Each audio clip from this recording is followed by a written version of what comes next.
Bonjour tout le monde, je m'appelle Danielle et vous nous joignez aujourd'hui sur Climate Action Figures.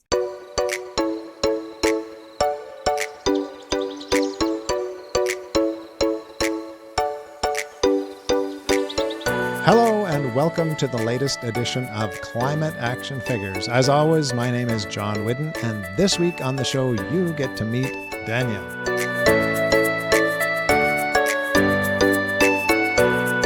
But first, this week's Quick Fix, which comes from Barbara in Medicine Hat, Alberta. She emailed us to say, we were selected to be part of the city's food waste composting pilot.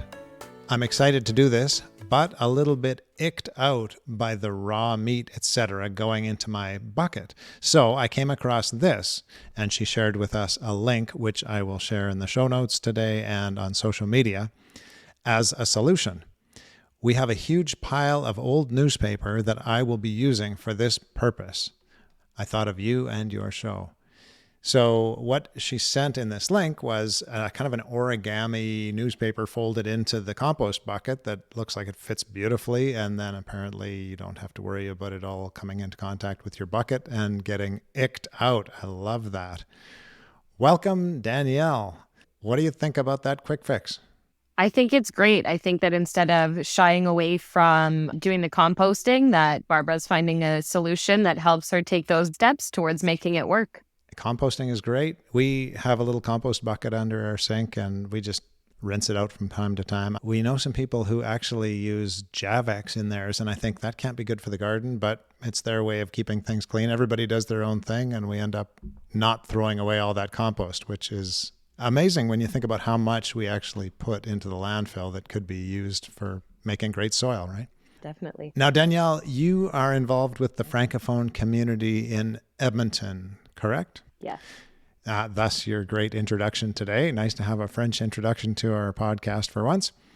I'm not going to ask you to speak for that community or for Quebec particularly, but I often wonder, it seems to me I hear about things in Quebec where they seem more concerned about the environment than maybe the average person from Alberta. And I'm wondering if that's true of the French community or of Quebec. Do you have any sense of that? Well, I can't speak for the, Francophone community as a whole. We're all quite different across provinces, but I would say that in Quebec, the people there are generally tightly bound linguistically, and so there's something that brings them together. So if there's a bit more of a united front in terms of climate action, it's because there's a bit more of a tight-knit sense in general in trying to preserve and protect part of their identity. Whereas, in Alberta, we have a very diverse population and also politically a system that maybe isn't driven to take huge climate action. And so in terms of what binds Quebecois people together, there's a little bit more there. So that could be part of that more collective incentive towards taking steps to mitigate climate change. Right. As an aside, you love the Francophone community in Edmonton. Some people might be surprised that there's a very strong Francophone community there. Do you want to give a little plug to the Francophone community in Edmonton? Yeah, sure.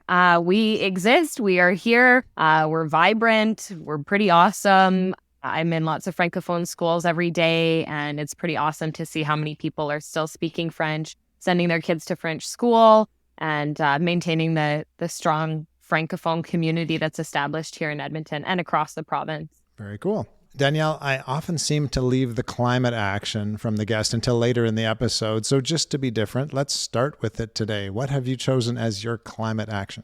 Okay, so there's kind of two things, but a few years ago, I had seen an article talking about microplastics in just everything that we eat, we drink, and how this plastic problem is kind of all-consuming. And so being a little bit stressed out about that, I started to think about ways that I could reduce my plastic consumption.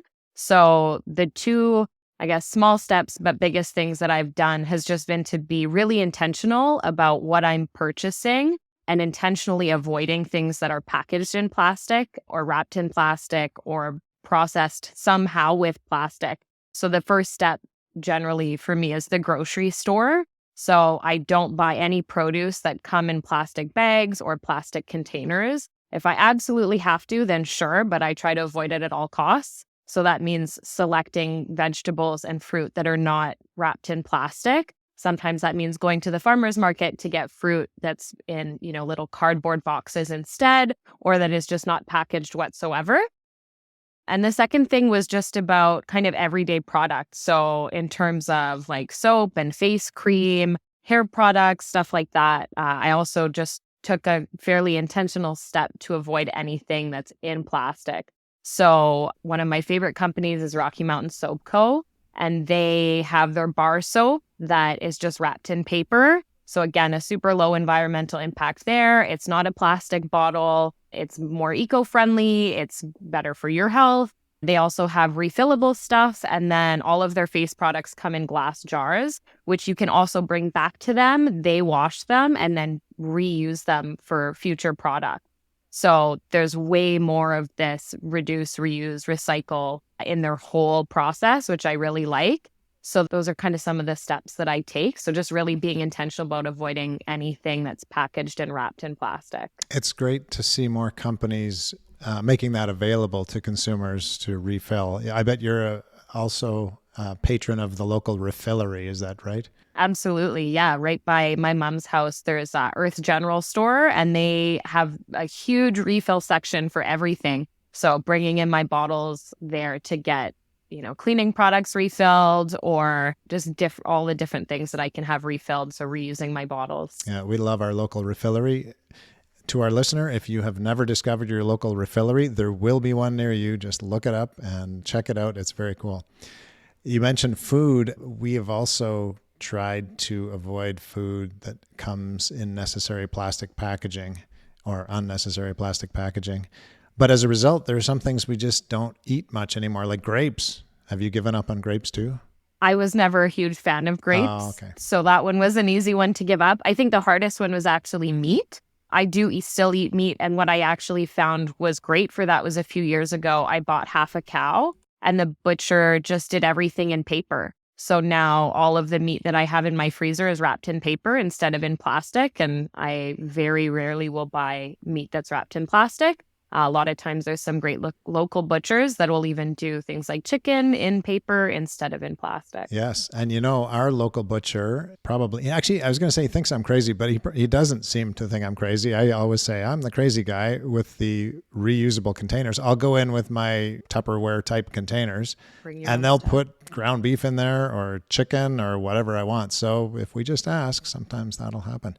Absolutely. Danielle, you mentioned stress over microplastics. This is interesting. We had a guest on a few weeks ago, Arian, a young man from Calgary who's really working on the microplastic problem and developing a little robot that goes around and scans local waterways and separates plastic from the local environment.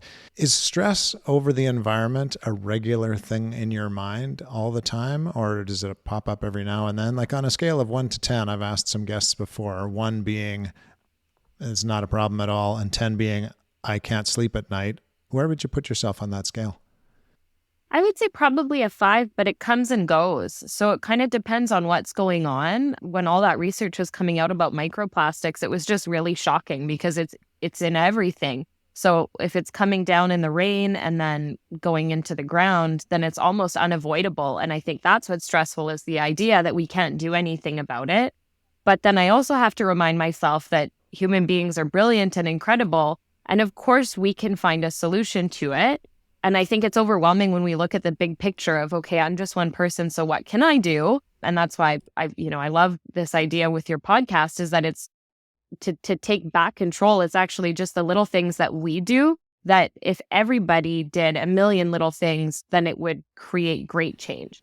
I can't eliminate all the plastic today myself, but I can absolutely reduce the amount of plastic that I'm consuming and that I'm putting back into the landfill. And that helps reduce the stress. So it's acknowledging the stress, acknowledging that it's a real problem, but also seeing what I can do to help and not aggravate this problem or make it worse. Right. Danielle, let me ask you this. We hear in the media sometimes that the younger generation now is upset with the older generation saying, you've created this problem and now you expect us to solve it. Does that resonate with you at all? Yeah, I think that the answer to that is fairly complex because every previous generation has been trying to do their best. And so if we could go back in time, if they could go back in time and know that this was the outcome to their actions, they probably would have made different choices. But us as young people are also making choices that have long-term impacts. If we look at our technological waste or even how much heat is emitted through data consumption, but we're obsessed with technology and that's a thing of our generation. So I think it's unfair to blame everything on previous generations when each generation has had an impact on the environment.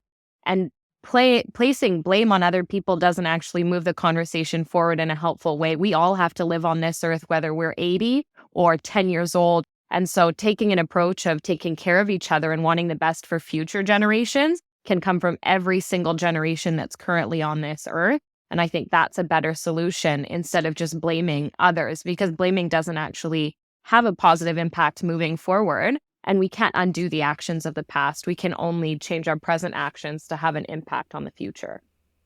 A very mature statement. Laying blame doesn't move the conversation forward. Great point. Now, here's another question for you. As we head into what could be a potentially warm summer, and it's worse in the southern part of Alberta than it is further north where you are, but a lot of people in either place will use air conditioning. Do you have any great tips for our listeners on keeping cool without having your air conditioning running all the time? Yeah, so one of the things that I do to keep my apartment cool in the summertime is to be pretty intentional about making meals that don't require cooking. So I'm not turning on my stove or my oven, making things like salads or cold soups that just don't require that heat output, which then helps the temperature stay cooler in my apartment, as well as opening the windows at nighttime and making sure they're closed during the day, unless it's a breezy day, in which case I'll have them open. But yeah, trying to bring the cold air in at night and then keeping the cold air in during the daytime.